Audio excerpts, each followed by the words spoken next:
Atualmente, todos na Terra, independente de sua religião ou nacionalidade, reconhecem que existe alguma espécie de batalha ocorrendo no mundo entre as forças do bem e do mal. Uma luta colossal entre a luz e as trevas, a verdade e o erro, a opressão e a liberdade, o bom e o mal, e finalmente, a vida e a morte. Qual é a história por trás deste evidente paradoxo? Muitas religiões, assim como a Bíblia, ensinam que além deste véu tridimensional do mundo físico que vemos, existe outro mundo espiritual que não podemos ver. Nesta realidade invisível ao nosso redor, se desencadeia uma batalha titânica entre o herói supremo e justo contra o vilão mais cruel e maligno. A grande pergunta é: quem são esses personagens e como e onde começou esta crise cósmica? Este é o maior mistério de todas as épocas e a história mais fascinante e verdadeira que jamais tem sido contada.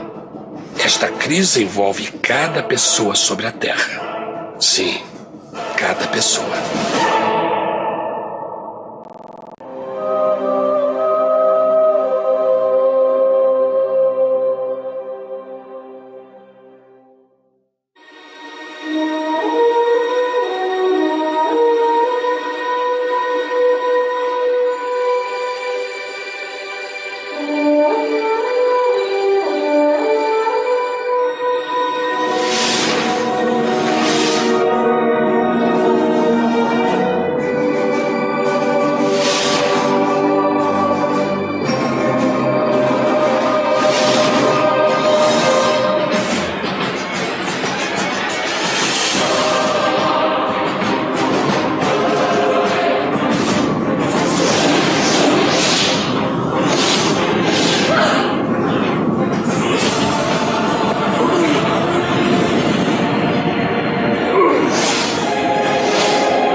A história humana está repleta de cenas de guerras.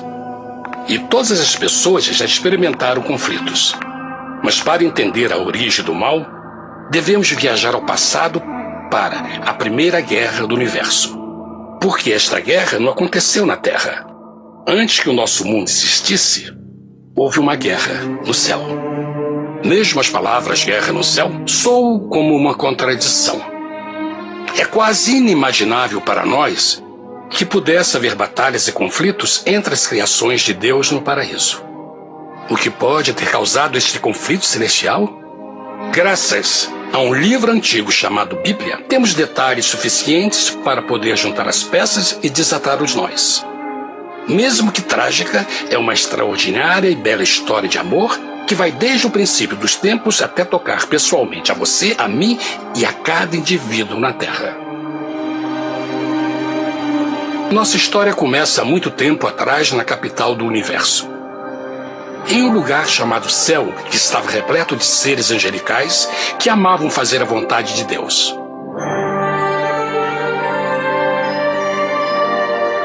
Sob o justo e amoroso governo do Criador, todo o céu desfrutava uma existência de felicidade e perfeita paz.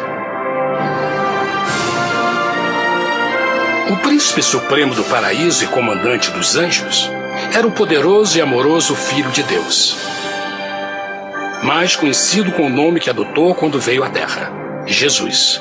Ele tinha o mesmo propósito e pensamento com Deus, o Pai. O céu, sob o comando compassivo do Pai, Filho e Espírito Santo, provou ser um maravilhoso lugar de paz e alegria. Para realizar as ordens de Deus, a Trindade estava rodeada de um oceano virtual de inumeráveis espíritos ministradores chamados serafins e querubins, mais conhecidos como anjos. Essas poderosas e inteligentes criaturas descobriram que a felicidade estava em cumprir as ordens do Todo-Poderoso. Mas Deus criou um extraordinário anjo para atuar como líder de toda a multidão celestial. A Bíblia nos diz que seu nome era Lúcifer, que significa portador da luz. Este querubim foi o maior ser criado por Deus e assumia a posição mais próxima do trono de Deus, estando diretamente sob a autoridade de Jesus. A tarefa de Lúcifer era difundir a luz e o conhecimento da vontade de Deus a todos os outros anjos. Lúcifer foi o mais esplêndido ser criado por Deus. Era extremamente bonito e dotado de enormes poderes de liderança e organização. Entre os anjos, ele foi muito admirado, respeitado e amado como amigo. Mesmo assim, Deus previu o mal que Lúcifer estava a ponto de introduzir no reino da luz. Cheio de sabedoria e formosura, de todas as pedras preciosas te cobrias. Tu eras o querubim, ungido para cobrir, e te estabeleci. No monte santo de Deus estavas.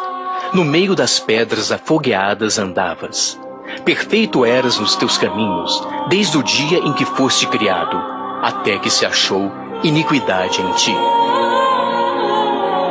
Quando Lúcifer percebeu a sua beleza e poder, seu coração pouco a pouco começou a mudar. Permitiu que seu enfoque se afastasse de Deus e direcionou seu amor para si mesmo. Talvez nunca saberemos completamente como e porquê estas sementes de rebelião germinaram em seu coração. Mas o profeta Isaías nos dá uma visão do pensamento de Lúcifer. Como caíste desde o céu, ó estrela da manhã, filha da alva, como foste cortado por terra, tu que debilitavas as nações. E tu dizias no teu coração: eu subirei ao céu, acima das estrelas de Deus exaltarei o meu trono. Subirei sobre as alturas das nuvens e serei semelhante ao Altíssimo. Lúcifer, aos poucos, começou a cobiçar o poder de Deus, mas não sua personalidade. Ao pensar em suas próprias habilidades e belezas extraordinárias, os perversos tentáculos do orgulho e vaidade congelaram sua mente. Este ressentimento e inveja fizeram com que ele violasse a lei sagrada de Deus e se rebelasse contra seu governo. Precisamos fazer uma pausa e esclarecer algo. Desde o princípio, Deus ordenou que as leis da física governassem o mundo material em que vivemos. Sem essas leis naturais, o universo seria um caos. Do mesmo modo, as leis morais de Deus sempre têm dado segurança e estabilidade ao cosmos. Alguns pensam que os 10 mandamentos não existiram, até que o Senhor os entregou a Moisés no Monte Sinai. Mas as Escrituras nos ensinam que os princípios das leis de Deus sempre existiram por toda a eternidade, pois são a base fundamental de seu reino de amor. Seguros todos os seus mandamentos, permanecem firmes para todo sempre e são feitos em verdade e retidão. Os 10 mandamentos são um resumo das características de um Deus de amor. Os primeiros 4 mandamentos descrevem quem é Deus, seu poder, seu território e autoridade. Os últimos 6 descrevem como é Deus, sua honestidade, sua pureza, sua fé. Todas estas coisas sempre foram verdade e sempre serão verdade. Agora, pela primeira vez na história da eternidade, Lúcifer começou a violar estes princípios perfeitos. Lúcifer sabia que se fosse compartilhar o poder e status de Deus, necessitaria de apoio. E deu início ao trabalho. Começou sorrateiramente a circular entre os outros anjos, plantando sementes de dúvida e descontentamento a respeito da liderança de Deus, ao mesmo tempo em que, sutilmente, revelava suas próprias virtudes. Ele insinuou que Deus abusava de seu poder divino e suas leis restringiam a verdadeira liberdade e felicidade de suas criaturas. Com seu raciocínio audaz e poder de influência, Lúcifer pôde persuadir a um grande número de anjos a se unirem para seu motim. Talvez se perguntem, como tantos anjos inteligentes puderam seguir esse desertor? Bom, lembrem que até esse ponto nenhum anjo tinha escutado uma mentira. E nesse primeiro estágio da rebelião, os anjos não perceberam a obsessão de Lúcifer em assumir a posição de Deus. Não sabiam que finalmente ele planejaria a tortura e o assassinato do Filho de Deus na cruz com a intenção de ocupar o seu trono. Estranhamente, Lúcifer pensou que poderia ocultar seus verdadeiros propósitos de Deus. Ai dos que querem esconder profundamente o seu propósito do Senhor e fazem as suas obras às escuras e dizem: quem nos vê e quem nos conhece? Não pense nem por um momento que a rebelião de Lúcifer surpreendeu Deus e o pegou desprevenido. O Senhor sabe de todas as coisas e os pensamentos de suas criaturas. Ele entendia exatamente o que estava se passando pela mente de Lúcifer. E piedosamente Deus advertiu o desgarrado anjo do perigo. Mas no final, o orgulho e a vaidade não permitiram que Lúcifer se arrependesse. Então, iniciou a rebelião total contra Deus em vez da humilde obediência. Alguns podem perguntar: isso significa que Deus criou um anjo defeituoso? Não, mas ele criou Lúcifer com livre-arbítrio. Verão que o livre-arbítrio é uma coisa maravilhosa, mas também muito perigosa, incluindo o risco de uma rebelião e a possibilidade de que o amor de Deus seja rejeitado.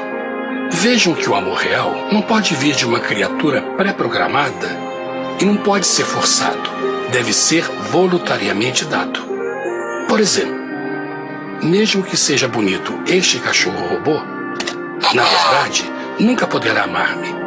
Posso fazer que pareça que me ame, mas só estará seguindo instruções pré-programadas. Não tem opção. Por outro lado, este pequenino está realmente feliz em ver-me. Ele decidiu dar-me seu afeto. E com o tempo, nossa relação se fará mais forte, enquanto eu ame e cuide bem dele. Do mesmo modo, um Deus de amor só quer amor verdadeiro de suas criaturas. E para que isso aconteça, elas precisam ter o livre-arbítrio. A rebelião de Lúcifer é a maior evidência de que ele tinha esta liberdade. Agora, a grande pergunta é: como Deus enfrentaria esta crise? Como lidaria com Lúcifer e com os milhões de anjos que se uniram nessa rebelião? Muitos questionam: por que Deus não acabou imediatamente com a rebelião?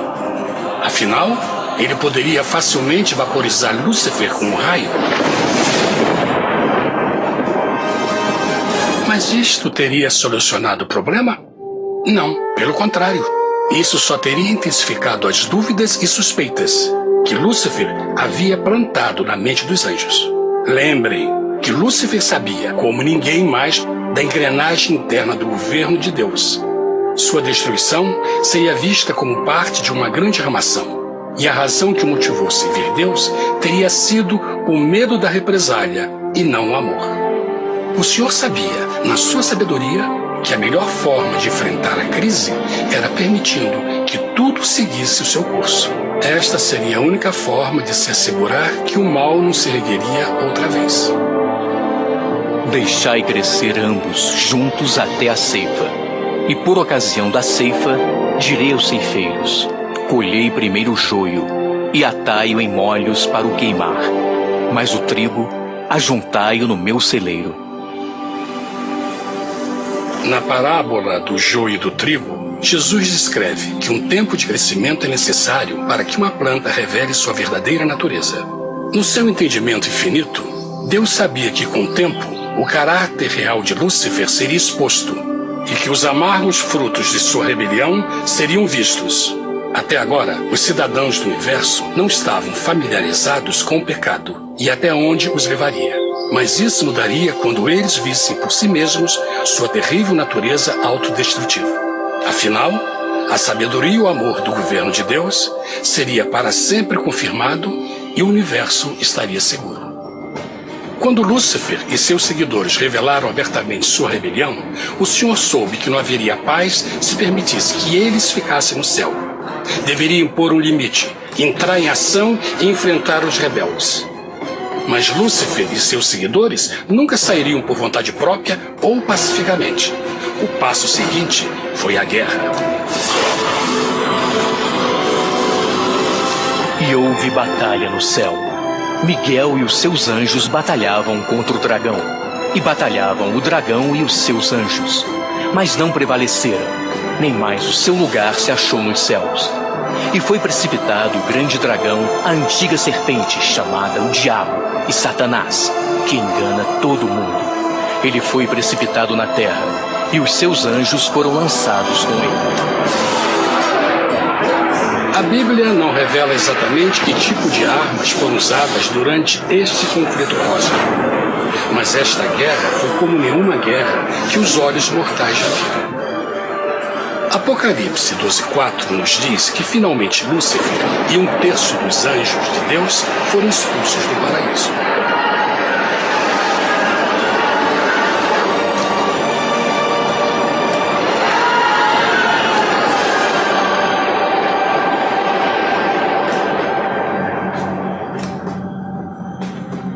Mas e agora? Lúcifer tinha milhões de anjos ao seu lado, mas precisava de um pedaço de chão para continuar sua rebelião. Rápido, muito rápido, o universo começou a entender o quão doloroso e caro o pecado poderia chegar a ser. Mas a guerra não tinha terminado. Apenas começava. Lúcifer, o portador da luz, agora virou Satanás, o adversário.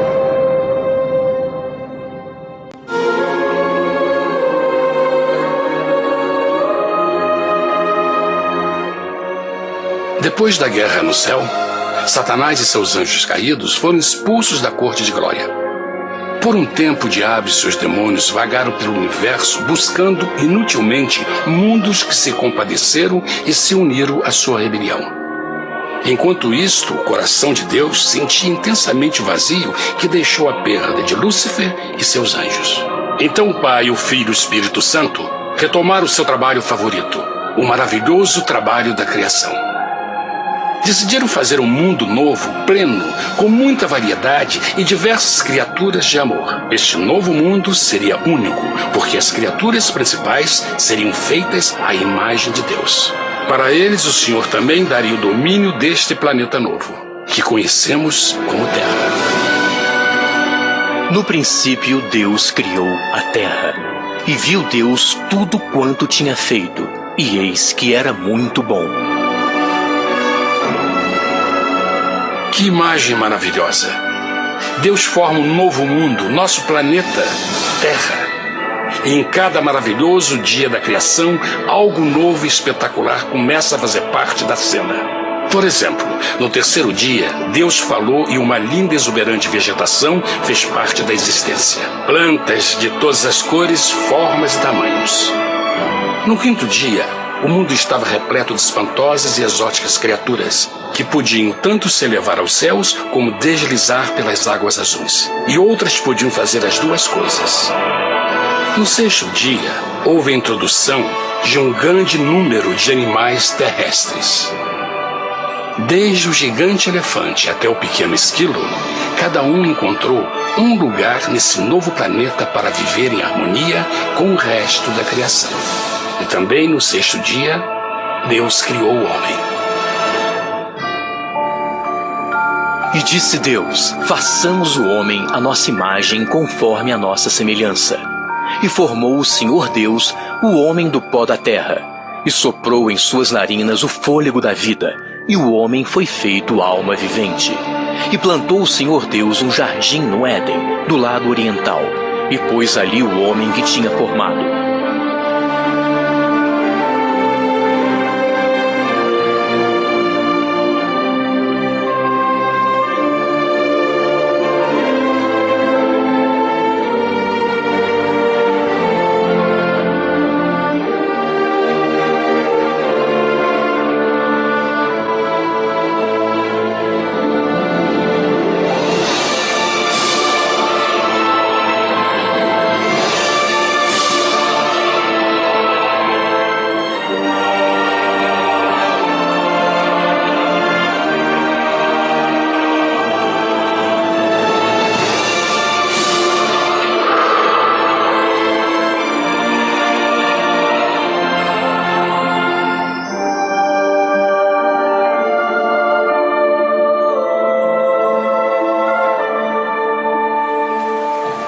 Mas que grande honra ser criado à semelhança de Deus, ser um indivíduo com liberdade de pensamento.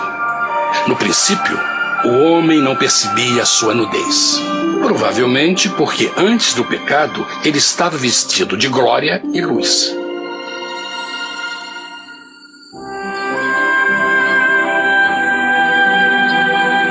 Deus também criou a companheira perfeita para Adão, sua bela esposa Eva.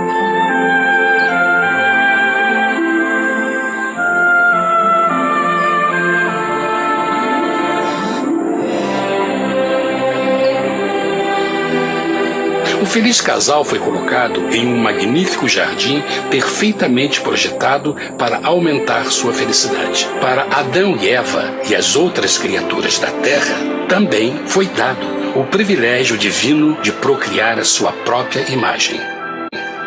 A intenção de Deus foi que a raça humana tivesse domínio sobre este paraíso perfeito para sempre.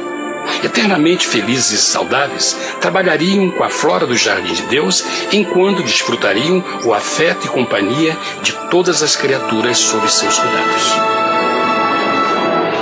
O ambiente que nossos primeiros antepassados experimentaram foi muito diferente do mundo de hoje. As rosas não tinham espinhos, os insetos não mordiam nem picavam, e os leões e as ovelhas brincavam juntos. Mas a grande bênção era os humanos viverem em perfeita harmonia com seu Criador. A cada 7 dias, Adão e Eva descansavam de seu prazeroso trabalho e gozavam de uma comunhão com a visita de seu Criador. Era um mundo esplêndido e maravilhoso. E esse estado de felicidade teria continuado eternamente se nossos primeiros parentes tivessem mostrado fidelidade com uma simples prova. Mas da árvore do conhecimento do bem e do mal, dela não comerás, porque no dia em que dela comeres, certamente morrerás. Visto que o adversário havia contaminado o universo com sua rebelião, o Senhor viu a necessidade de uma simples prova de amor e lealdade. Lembrem que os anjos bons acabaram de ver 1/3 de seus amigos serem expulsos do céu durante a guerra. Como estariam seguros de que esses novos humanos não se uniriam a Lúcifer e causariam problemas? Então o Senhor plantou uma árvore no jardim, uma árvore cujo fruto não deveria ser comido sob pena de morte. Ao passar por esta simples prova de obediência, Adão e Eva mostrariam a lealdade para com Deus e a fé em sua palavra. Ainda mais, era uma prova de amor. Por isso, Jesus disse em João 14, se me amais, guardais meus mandamentos. Mas alguém mais soube desta prova de fé e estava determinado a usá-la em seu favor. Satanás estava com inveja dos humanos que desfrutavam da bendita vida que ele perdeu. Sua feliz existência estava em total contraste com a sua, que agora estava cheia de culpa, pecado e miséria. Com ressentimento e raiva, não estava disposto a deixar o casal em paz, pois o pecado sempre buscará arrastar a outros consigo.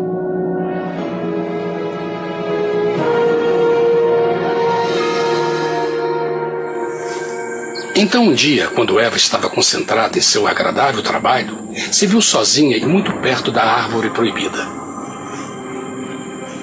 Foi quando Satanás viu sua oportunidade.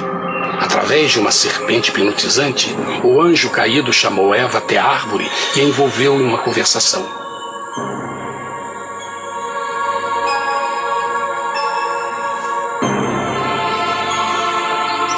Suas palavras encantadoras foram cuidadosamente calculadas para gerar desconfiança a Deus.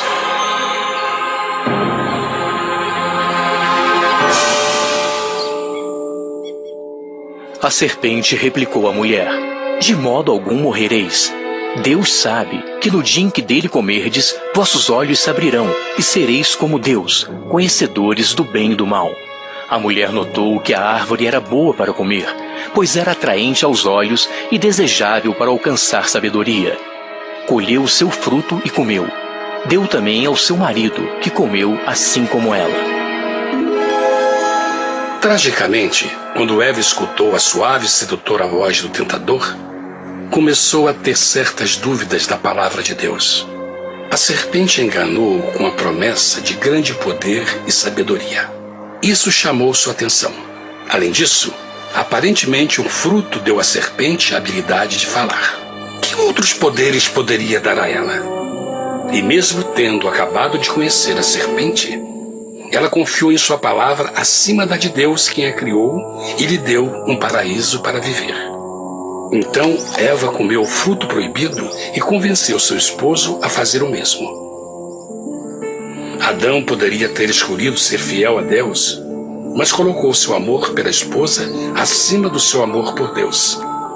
Quando os nossos primeiros parentes mostraram lealdade ao inimigo, o domínio da terra foi tomado por Satanás. Não sabeis que, vos oferecendo a alguém para lhe obedecer, vos tornais escravos daquele a quem obedeceis? Ninguém pode servir a dois senhores. Este mundo agora seria o último campo de batalha entre o bem e o mal, e o coração de cada homem e mulher seria o prêmio. Adão e Eva não se deram conta desse tempo, mas seu momento de desconfiança e desafio abriria as comportas do sofrimento de milhões de pessoas durante milhares de anos.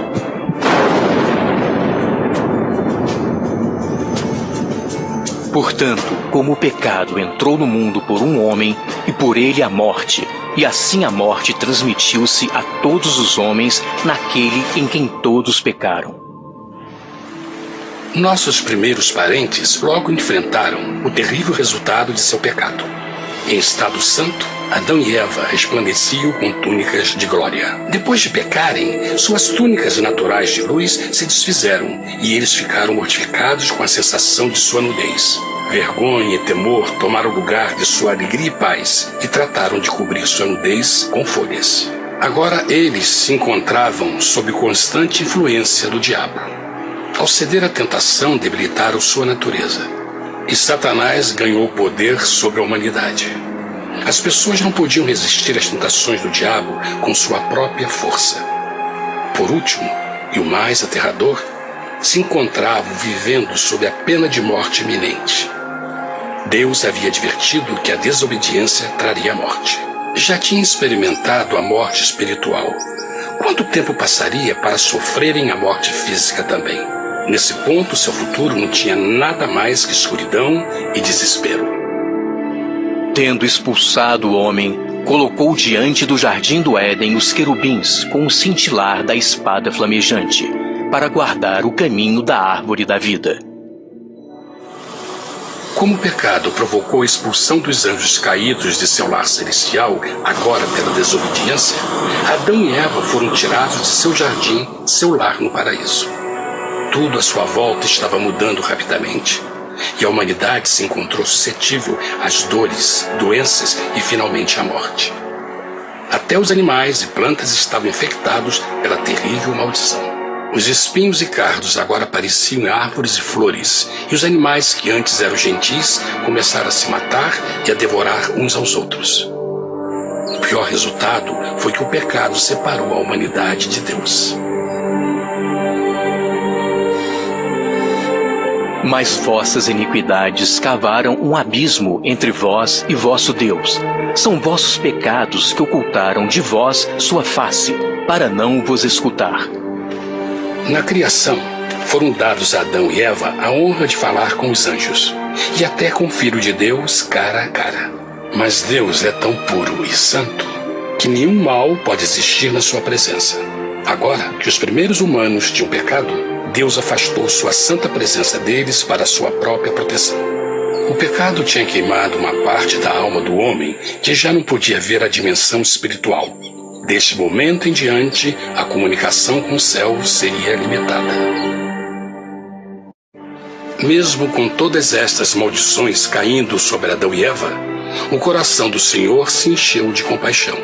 A lei que haviam violado não poderia ser alterada para salvá-los, pois é tão sagrada e imutável como Deus mesmo. O Senhor sabia que havia só uma maneira na qual o homem podia se redimir. Então um plano foi revelado, nascido do fundo do coração de Deus. Um plano para salvar o homem de seu encontro com a morte eterna e restaurar tudo que estava perdido com o pecado. Seria de grande intensidade, alcance e poder. mas seria um plano que também implicaria num enorme sacrifício. O amor de Deus para conosco se manifestou por ter enviado ao mundo seu Filho unigênito, a fim de vivermos por ele. Nisso consiste o amor, não em termos nos amado a Deus, mas em ele nos ter amado e enviado seu Filho para se sacrificar por nossos pecados.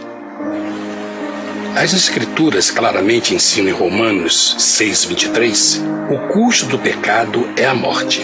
A lei violada demandava a vida do pecador e só tinha um em todo o universo qualificado como substituto da humanidade.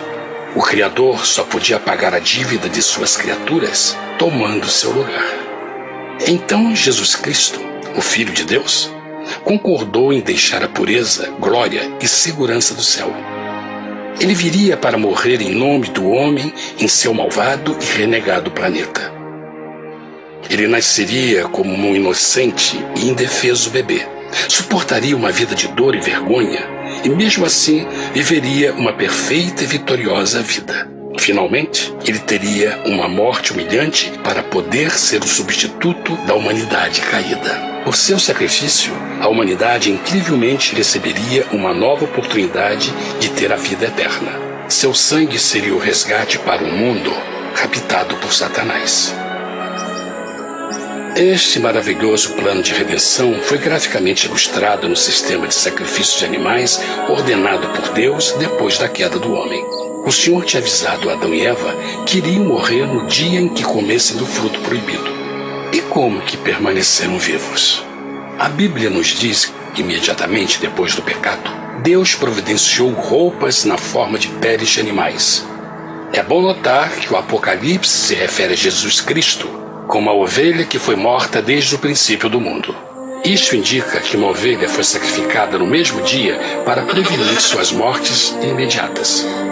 Pela fé, neste sacrifício, suas mortes foram simbolicamente transferidas deles para a criatura inocente.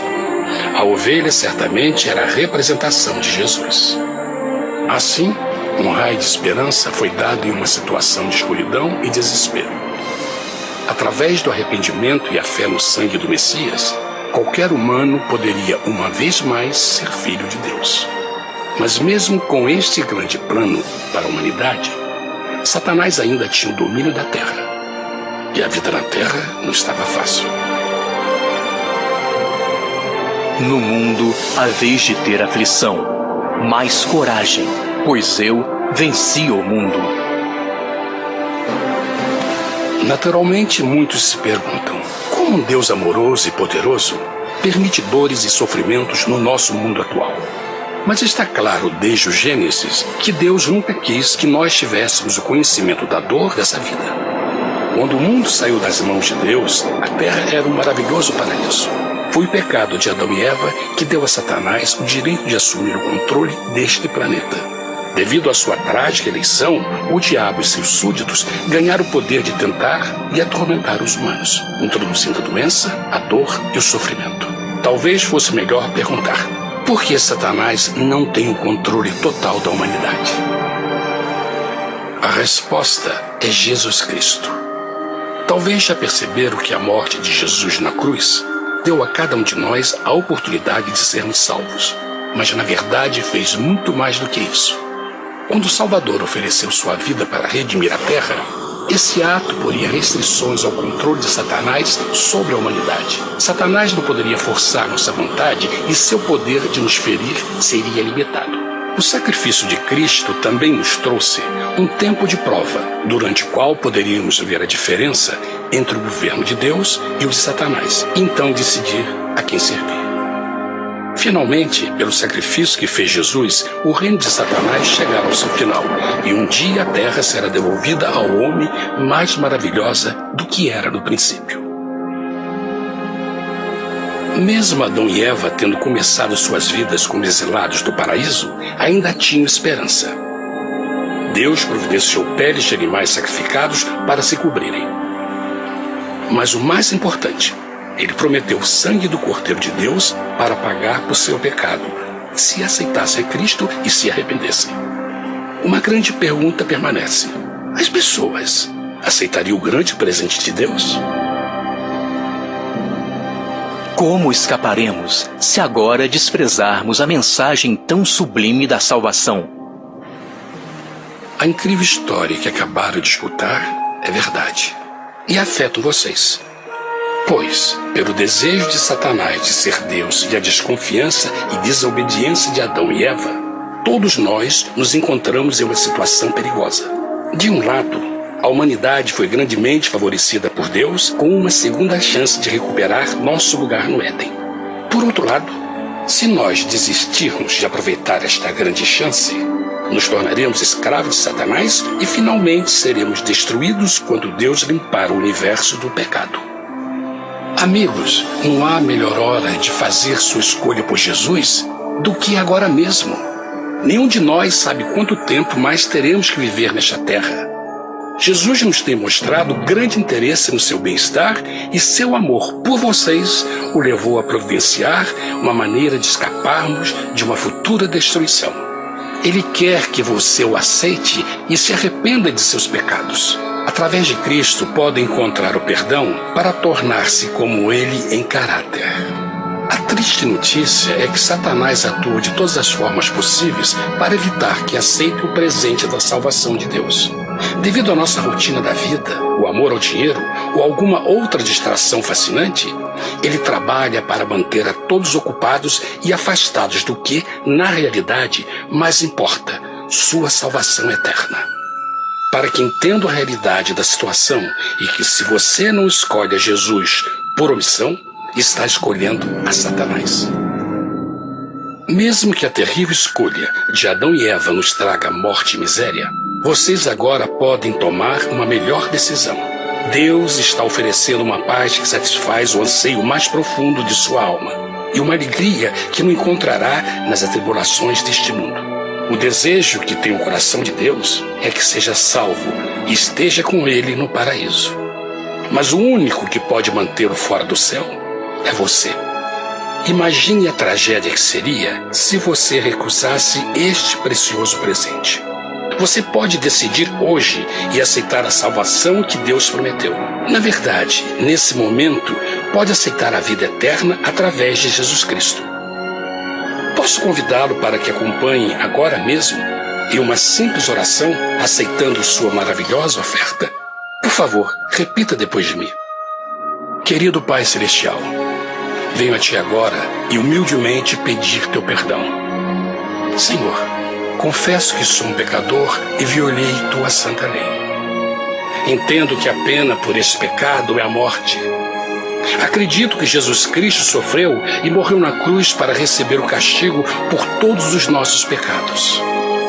Acredito que Jesus ressuscitou e eu o aceito como meu Salvador pessoal.